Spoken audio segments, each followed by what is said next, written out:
wonderful Heavenly Father, we want to thank you for bringing us here together this morning to worship you, to praise you, and to glorify your name. Lord, we thank you. We are living our life in sinful way, and we don't think about you. But Lord, always you love us, and you want us to live according to your will, so that we can be known as your children by the people of the world. But Lord, many times we have failed, and today we are here to be strengthened and to be reminded that we are your children. And Lord, speak to us as we listen to your word, and also, Lord, help us so that we can change and we can really put the things, what we are going to listen today, that we can put in our heart. Lord, be with us. And also, Lord, we remember those who are suffering for the sake of gospel. Lord, be with them, and may your strength and may your encourage be with them. Lord, also we pray here and there, we heard the news that people are losing their life because of the natural calamities and because of many other reasons, sickness. Lord, we pray for them. Please help them, the family member, Lord, so that they can think about you, and also there's a chance, there's the time that they can think about you. So Lord, in this moment, let them know you and also let them accept you. Lord, we thank you once again, and as we look into your word, be with us till the end. In Jesus' name I pray. Amen. Okay, let's turn to John chapter 13. We'll turn Gospel of John chapter 13, verse 33 to 38 till the last verse. I will read from 33 to 38. If you have the Bible, you can look your own Bible. I will read. And those who do not have Bible, you can get, there's a back side, there's some Bible. Okay, let me read. Little children, I shall be with you a little while longer. You will seek me, and as I say to the Jews, where I am going, you cannot come. So now I say to you, a new commandment I give to you, that you love one another as I have loved you, that you also love one another. By these all will know that you are my disciples, if you have love for one another. Simon Peter said to him, Lord, where are you going? Jesus answered him, where I am going, you cannot follow me now, but you shall follow me afterward. Peter said to him, Lord, why can I not follow you now? I will lay down my life for your sake. Jesus answered him, will you lay down your life for my sake? Most assuredly I say to you, the rooster shall not crow till you have denied me 3 times. Okay. From this portion, now we are at the end of chapter 13. Actually, we have been learning from chapter 1. Now we are 13, about to finish. So till verse 21, chapter 21, we'll learn. And this, Gospel of John is very important for us to study, because when we study the Gospel of John, we can understand how God saved us, what is the love of God. We can clearly, it explain. So it is very important to understand. Actually, this is just one day before Jesus' crucifixion, as we know. And he was giving instruction to the disciples how they should live after his depart, after he is gone. Because after some time, he is going to die on the cross. That means he is going to depart from the disciples, right? But disciple doesn't know, and they are not, they don't know what is going to happen. So they ask many questions. Where are you going? So they're thinking that Jesus may be going on other cities for preaching the gospel. They are thinking. So they don't really know truly. Of course, Jesus had been teaching many times. So after teaching the disciples, now suddenly he is going to leave them. Suppose now if suddenly some leader, strong leader, leave, what happened that group? Can you imagine? Suppose there's one person who is a great leader and he is a very strong leader, and suddenly that leader disappeared or died or whatever happened, then what will be the group of that, of that group? I think they become very discouraged, and also they will feel insecure, right? Exactly same thing happened to the disciples. The followers, not only the disciples, the followers, they feel insecure and they run for their life, as we see the life of the disciples when Jesus was taken to be crucified, right? So, especially, if opposition is very strong, then they will run for their life. So we know when Jesus was on this earth and when this incident happened, who was ruling? That was Roman emperor, right?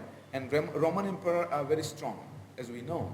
So the disciples, actually they run away for their life. They feel insecure. So disciples, actually they have no idea where Jesus is going or what is going to happen after Jesus died. But Jesus knew very well all the things what is going to happen. He knew that they will be scattered, they will be run away. So Jesus was so pitied for them because he knows very well what is going to happen.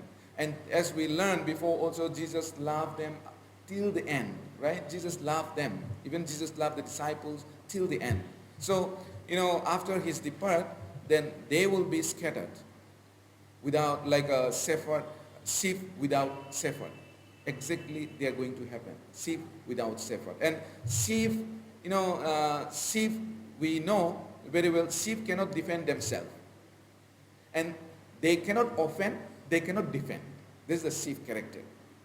They cannot harm to anyone and they cannot defend themselves. This is the character of sheep. So that's what's going to happen to the disciples and the follower of Jesus Christ. So that is the reason he was encouraging them to care one another, to love one another, and show them through action how they should behave one another, how they should, they should do one another. So he was showing by action how they should do, how they should care one another, how they should love one another. If you see the life of Jesus, Jesus always does himself first before he commend to anyone or before he asks anyone to do it. First, he does it. Then after that, only he told others to do that. So this is also, he first, he washed the feet of the disciples. Then after that, you do one another. First, he loved, he showed the love to the disciples. And then later he told them, love one another, care one another. And he died for others first. Then later he asked Peter, do you love me? And you care. My sheep. You feed my sheep. You take care of my lamb. So that's what Jesus said. That means after experiencing only, he commanded to do the people. In any other religion, if you see, they command, do this, do that. Of course, there's no, they don't show any example, and there is no way. They just say, do this, do that, or don't do this. But Jesus is not like that. Our God is not like that. First, he experienced. Then later he asked to do it. He experienced first.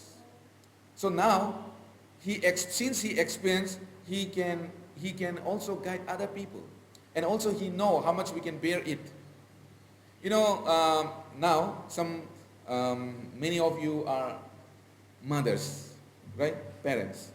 When you feed your baby, let's say 8 months or 1 year, when you prepare the food for them, first you test, right? Whether it is still hot or some spicy, or there's something, you taste the food. Then after that only you give, right? I think all the mothers does that. You don't just give them. Like you make a milk and you just give. I don't think so anyone does like that, right? So they just test whether the temperature is right for them to take it, or food is right for them to take it. So we test, then after that we give. So Jesus also seemed like that. Jesus tests everything. And then now he asks people to do it. Now, he loved us. First, he loved us, Bible says.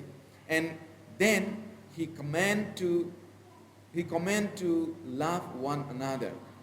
That's what Jesus command to people. He command to us. When we believe Jesus Christ, actually we have a power to love one another. Why, Because we receive the love of Jesus Christ. So now Jesus knows that we can love one another. We have a power to love one another. But before we got saved, there's no power in us to love one another. So first, we need to receive the love of Jesus Christ. The moment we are born again, the moment we are saved, we become the children of God. That means we are sons and daughters of God. And we have one Father. That is our God, our Lord. He is our Father. So we are children of one Father. And do you think God will like his children to hate each other, to quarrel each other, or not caring each other? Would you think God would like that? No. So that's why here it says love one another, care one another. So here it says this is a new commandment. Okay, let me read again verse 34. A new commandment I give to you, that you love one another as I have loved you, that you also love one another. So verse 33, little children, I shall be with you a little while longer. I'll be only for some time with you. After some time, I'm going to die on the cross. That means I'm going to leave this world. You will not be with me. Of course, verse 14, we'll see that Jesus said again, he prayed to send Holy Spirit, right? So Holy Spirit comes to help. But Jesus is not going to be with them anymore. Only short time he is with them. This is the Last Supper. So now a new commandment. You need to help each other. You need to be encourage one another. You need to strengthen one another. So that's what they have to do. So Jesus was encouraging them, and he gave the new commandment, love one another. When we love one another and keeping the commandment of the Lord, people will know that we are his disciples. So here it says, people will know that you are my disciples. Christians has the power to love one another. And even to the enemy, Christians can love. Because the love of Jesus Christ is in us. And the love of Jesus Christ is the perfect love. And the love of Jesus Christ is so, so strong. Even that love, if we receive, then we can love to the enemy. Jesus loved the enemy, right? Jesus was praying on the cross. Love, he was praying that forgive them. They do not know what they are doing. So this is the love of Jesus Christ. This is the love of God. And when we receive this love, we also can love others. Maybe it can be enemy. So Christians has the power to love others. Born again Christians actually do not live for the perishable things. If you live for the perishable things, then you have to check your salvation. Bible says the world is going to perish. So we live for the eternal things, which will live for eternally. Because, why we are not living for the world? Because we know the things of the world is going to perish. It is not permanent. The world is not permanent. One day it's going to be finished. Christians, we know, we realize. Of course, many people, they speak, and they say, yes, the world is going to be perished, but their action is far away from there. So for them, they have to check their salvation, whether they are truly saved or not. Now these days, they learn many things, they listen many times. So they think that, oh yes, but when really practical things to be done, then they go away. It is not the true Christians' behavior. Christians or the church brothers and sisters, those who are truly saved, they know very well that Jesus is coming very soon, and also this world is going to perish very soon. One day everything will be gone. So those who are not truly saved, their focus will be in this world. And also, of course, there can be like a young children, young immature Christians. They can focus the things of the world. They are immature, like a baby, right? Baby are immature, and they can think, which are not important. Even they are, they cry for the toys, the small things. They are the immature. So Christians immature are like that. Actually, the world, the things of the world is like a toys before God. It's going to perish one day, and there is no value in God's eyes. But those who are immature, for them, the things of the world is everything. So in 2 Corinthians chapter 4, verse 18, Apostle Paul said to the Corinthian church, because why it says to the Corinthian church? 2 Corinthians chapter 4, verse 18 is, okay, let's turn. Let me turn there. 4, verse 18.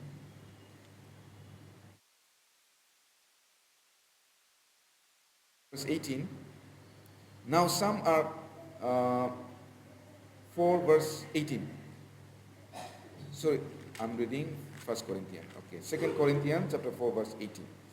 While we do not look at the things which are seen, but at the things which are not seen, for the things which are seen are temporary, but the things which are not seen are eternal. The things which are seen are temporary. The things which are not seen are eternal. So, for true Christians or mature Christians, we look for the things which are not seen. Why Apostle Paul said this to the Corinthian church? We know Corinthian church are very immature, right? They fight, and there are so many problems in Corinthian church, right? They are immature.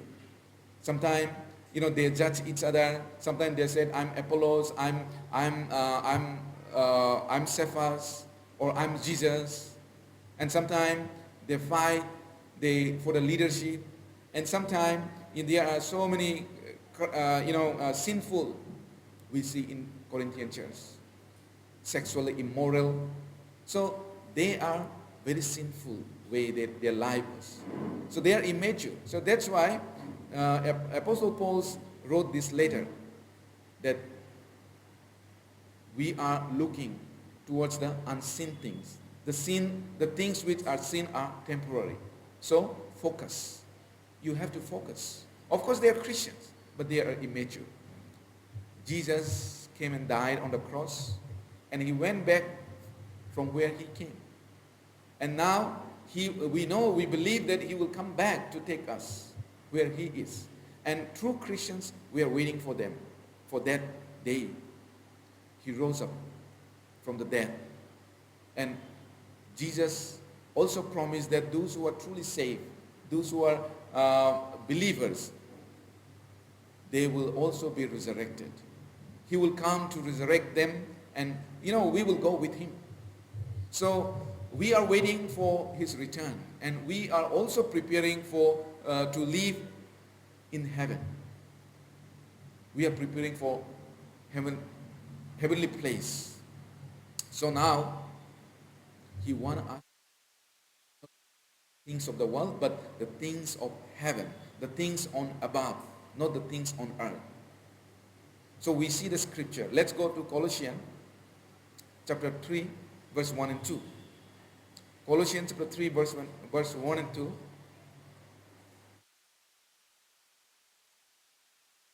Shall we read together? If then you are raised with Christ, seek those things which are above, where Christ is, sitting at the right hand of God. Set your mind on things above, not on things on the earth. Set your mind on above, on things above, not on things on the earth. So Apostle Paul said to the Christians.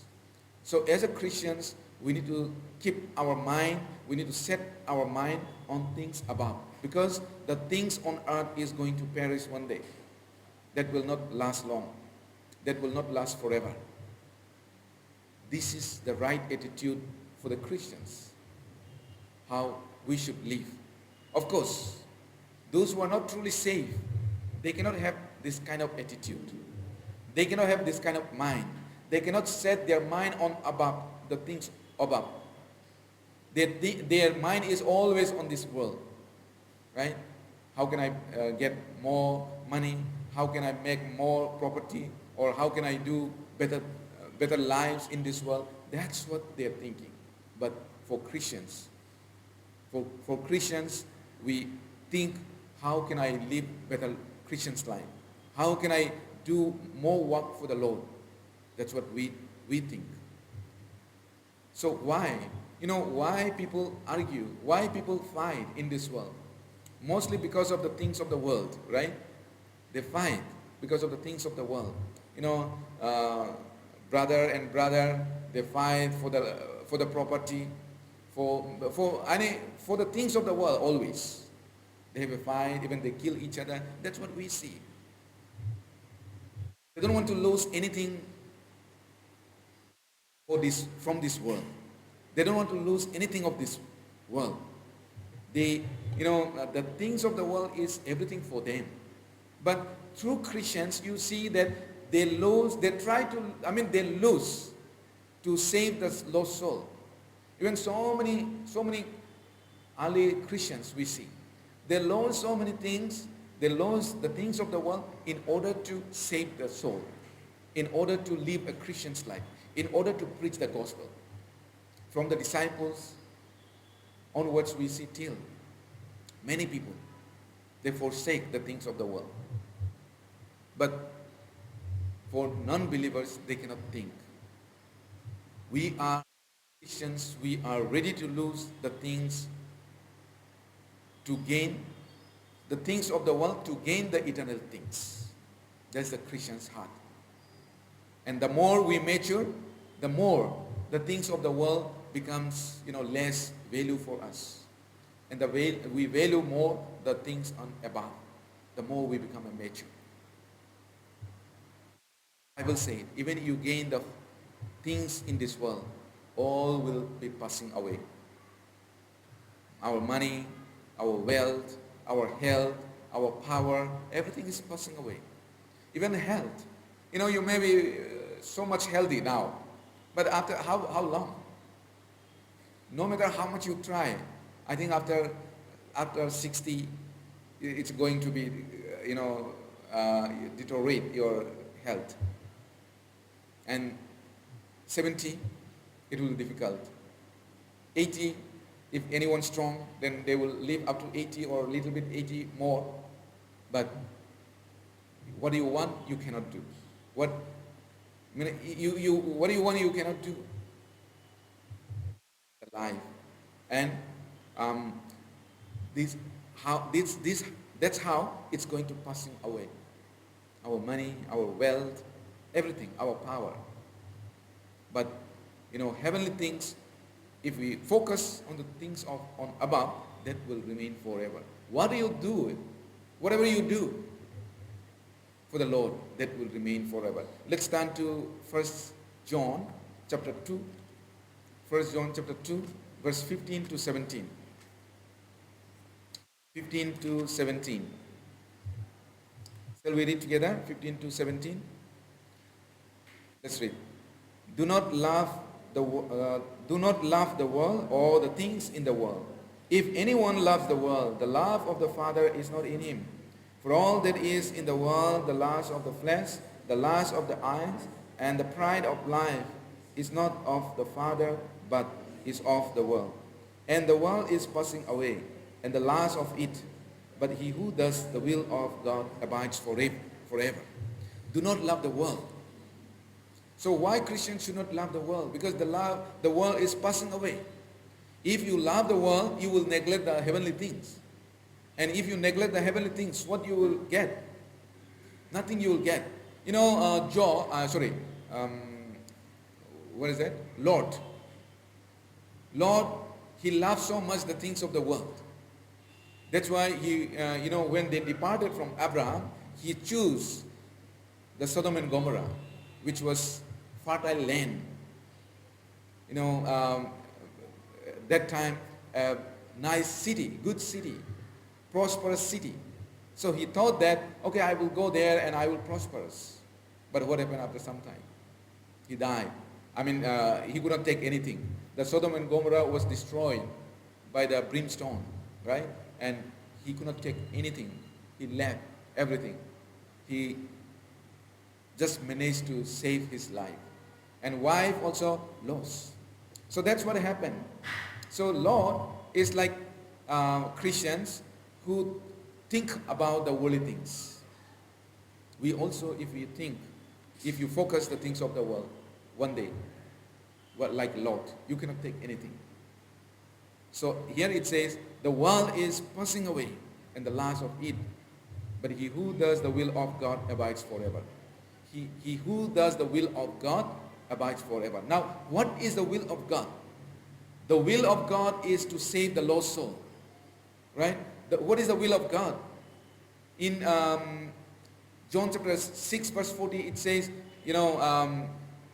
God wants everyone to know Jesus and believe in him and have eternal life.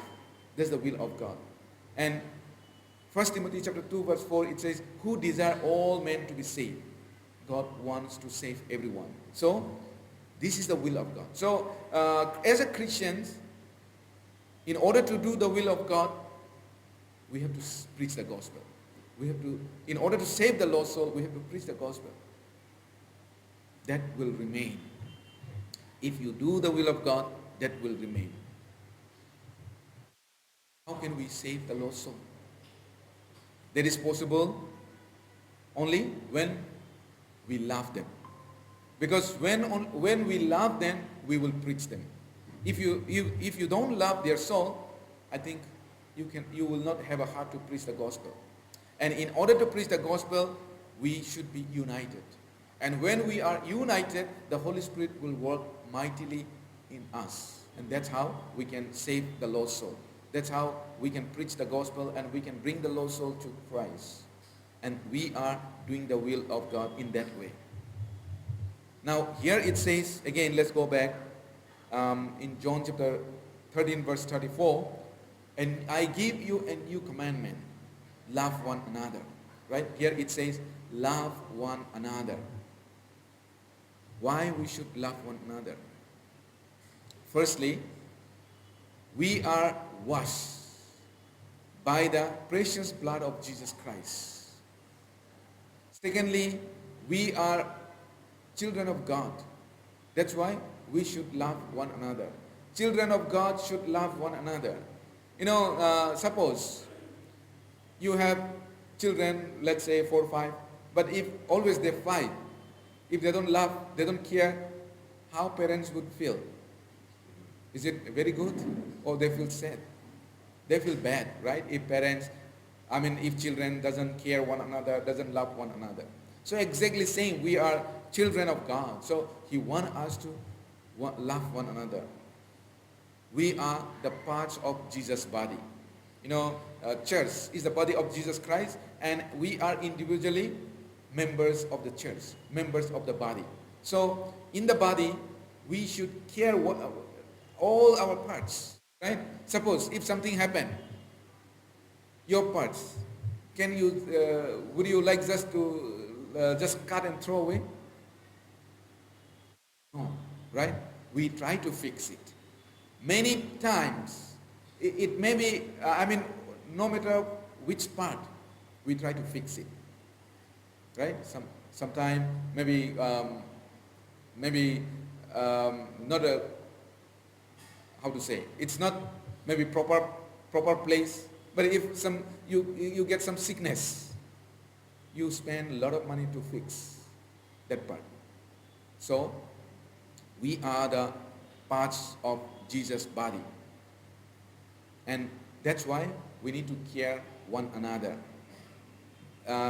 There's a saying, blood is thicker than the water, and the love of Jesus Christ is stronger than the blood.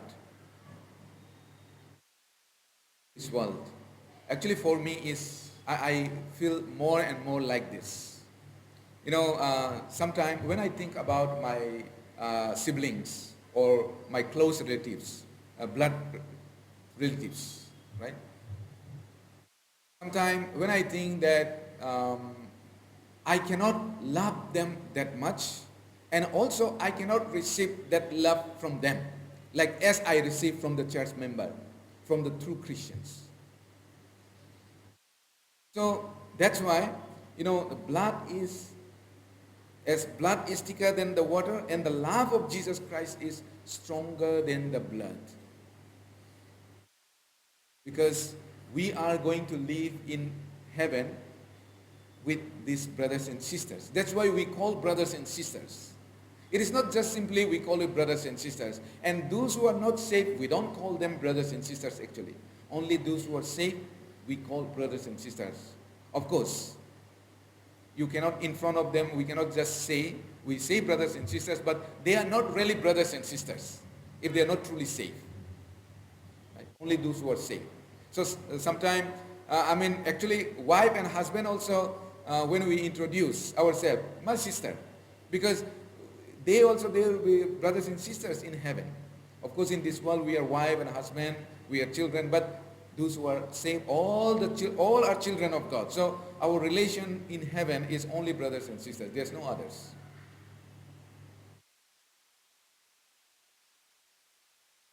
Jesus said, if anyone comes to me and does not hate father and mother, cannot be my disciples. So we need to love Jesus Christ because he loved us. So now he wants us to love. Actually, it's not like Jesus is saying that really you hate. Literally you hate your brother, your parents, your mother. No. What does it mean? Actually, this is from Greek translation. In original Greek, it means you cannot love. If you love your mother, parents more than me, then you cannot love me with enough love. That's the meaning. So if we love anything more than Christ, more than God, then we are not worthy of his disciples. Loving Jesus more than family member, that is the character of true Christians. It is automatic. Actually, if you love Jesus Christ, you will love more your family members actually, because you experience the love of Jesus Christ. So I experienced the love of Jesus Christ. Actually, before, of course I love my mother, but I cannot show the love to her. And I cannot think about the love. But when I got truly saved, when I understand the love of Jesus Christ, I can think about the true love. And in my personal experience, I can love my mother more than before. So the more I love Jesus, the more I understand the love of Jesus. The more I experience the love of Jesus. And the more I can love my mother, my sibling, my family members, my relatives. And I try my best to save them from eternal hell. So that's why here it says that Jesus said. That's the meaning of what Jesus said. Now, how can we show our love towards God? That is by loving one another in the church. loving brothers and sisters. If we cannot love one another, that shows that you don't love Jesus Christ. Because this is what here it says Bible. Let's go to 1 John chapter 4, verse 20 and 21.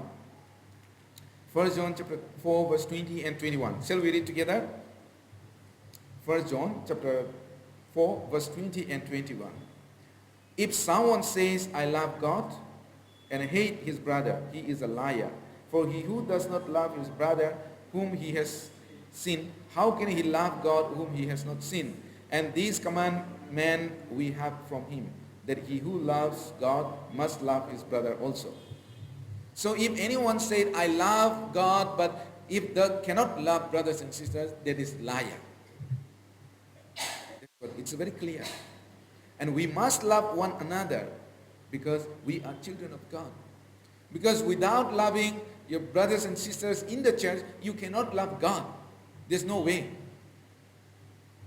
So that's why we practice love one another in the church. And to practice in the church, we have to experience the love from Jesus Christ. And that's what we learn when we say we come to church, we listen to the sermon, we study the Bible. That's what we do. That's the church. That's how we are, we are encourage one another. And Jesus encouraged to everyone, love one another. When we love brothers and sisters, we are showing our love towards the Lord. When we do love one another, even if we can love the least one, then Jesus said, you are doing it to me. Least one is maybe you think that person doesn't deserve to love. Least one. We have to love one another. Matthew 25. Let's go to Matthew 25, verse 40.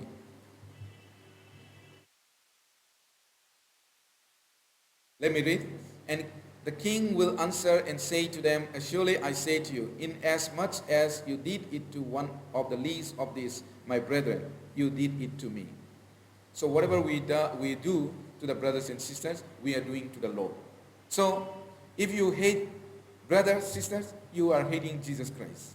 If you love brothers and sisters, you are loving Jesus Christ. If you feed brothers and sisters, you are feeding Jesus Christ. So you are taking brothers in your heart, then you are taking Jesus in your heart. So that's the meaning here. To do Jesus, you do to brothers and sisters. For Christians, before God, brothers and sisters are very important in His eyes. And that same should be in us also. Right? If God give important, then we also should give important. Why? Brothers and sisters should be more important than anyone else. The reason is they are people of God. And God purchased them with His precious blood. So that's why should be important. And that's why they are important before God. Bible said in 1 Corinthians chapter 6 verse 20, you are bought at a price. You are bought at a price. We are bought by a price, and there is the blood of Jesus Christ. So all born again Christians are equal before God. There's no greater, there's no smaller. Disciples also, they are thinking, when already we learn, they are thinking that, I will be greater. When Jesus become king, then I will be greater. So they were thinking like that. But remember, before God, there is no greater, there is no smaller. We are all His children. We are His children, and God loves each one of us equally. He takes care of us. True Christians to the heaven, because we are citizenship of heaven. And that's what here it says, focus on the things on above, not the things on earth. Let's go to Philippians chapter 3, verse 20 and 21.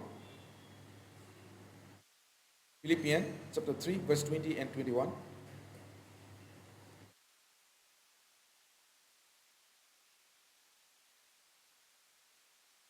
20 and 21. Let me read 20 and 21.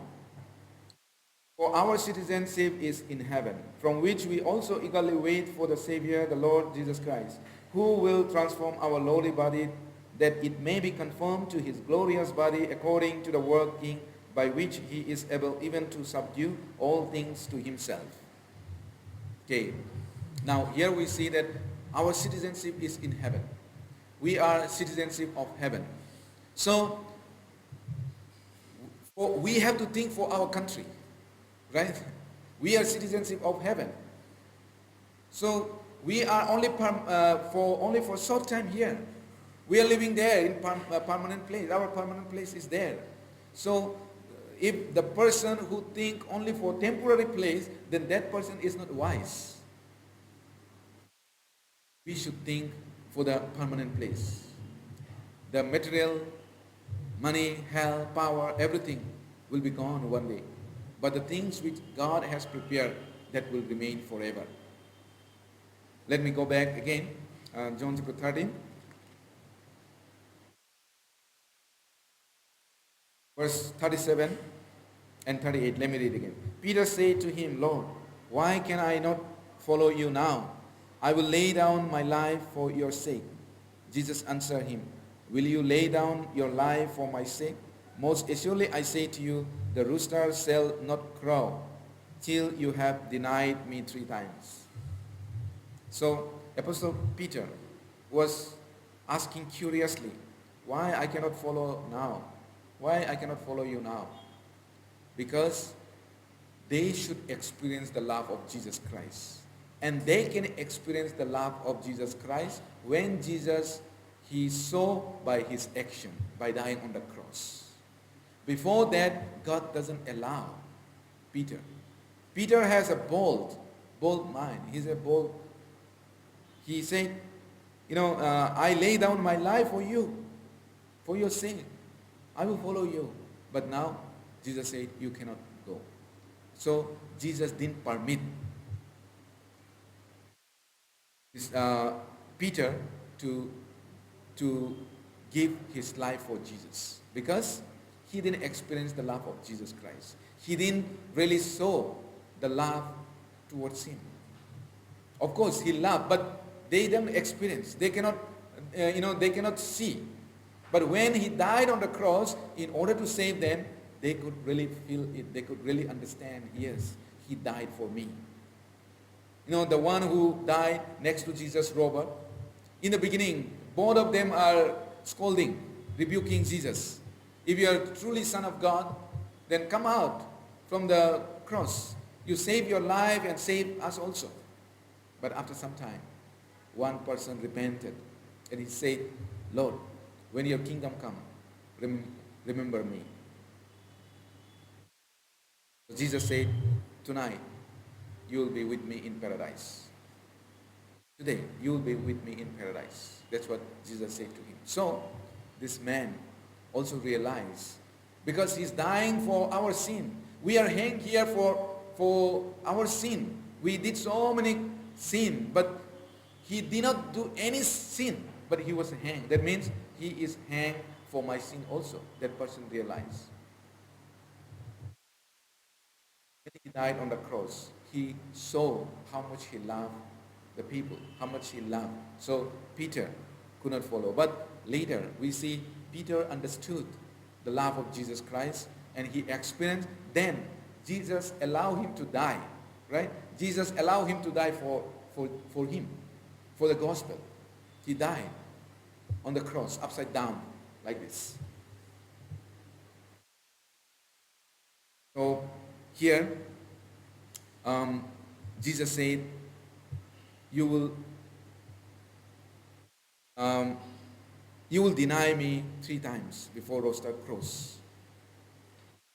And really he denied. So, in this world, until Jesus comes, Jesus will come one day to take us where he prepared for us. But before that, he wants us to love one another.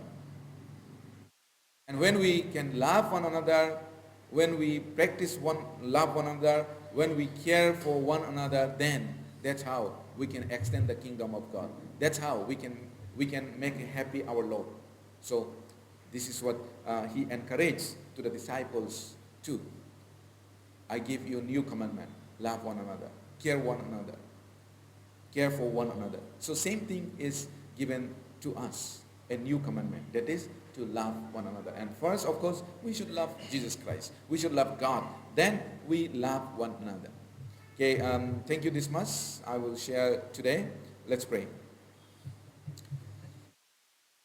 Loving, merciful Heavenly Father, thank you so much once again for teaching us with your holy word and reminding us again how much you love us. And you saw the love that you have towards us by dying on the cross. You have shown us. So Lord, we thank you. Thank you, Lord, for leading our life and making us your children. Lord, we thank you.